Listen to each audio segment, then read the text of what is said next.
ఆ పార్టీకి ఒక ఓసిడి పట్టుకునింది. నేను మామూలుగా చెప్పడం లేదు ఈ మాట.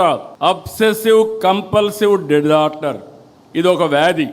ఆ వ్యాధిని అందరికీ అంటగట్టడానికి చూస్తున్నాడు పార్టీ మొత్తం. అబ్సెసివ్ కంపల్సివ్ డిజార్డర్, అది ఈరోజు క్రెడిట్ చోరీ డిజార్డర్గా కూడా తయారీ. అందులో భాగమే ఇది. మీరు అందరూ అనుకుంటున్నారు ఒక జబ్బు ఉండే వ్యక్తి, చాలామందికి మెంటల్ ఇల్నెస్ వస్తూ ఉంది ఇప్పుడు. ఆ మెంటల్ ఇల్నెస్లో భాగమే ఓసిడి. అలాంటి వాళ్ళకు ఏది పట్టుకుంటే అదే, దేన్ని లెక్క పెట్టుకోరు. వాళ్ళ ఆశయాలకు అడ్డంగా ఎవరైనా వస్తే ఎంతకన్నా తెగాయించే పరిస్థితి వస్తుంది. ఇప్పుడు జరిగిన సంఘటన కూడా మనం గుర్తుపెట్టుకోవాలి. మనం వదిలిపెడితే దేశానికి స్వాతంత్రం తేవడానికి మేమే ఆలోచించామని కూడా చెప్తారు. అది నమ్మతారని కాదు, వాళ్ళ మనస్తత్వం.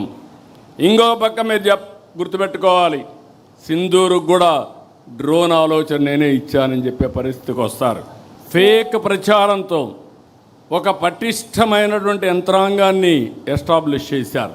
వీళ్ళు మాట్లాడతారు, వాళ్ళ పేపర్లో పబ్లిసైజ్ చేస్తారు, సోషల్ మీడియాలో విస్తృతంగా ఈ ఫేక్ ప్రచారాన్ని చేసి కడాన మనకు కూడా అనుమానం వస్తుంది, ఏంట్రా ఏమైనా జరిగిపోయిందా అని.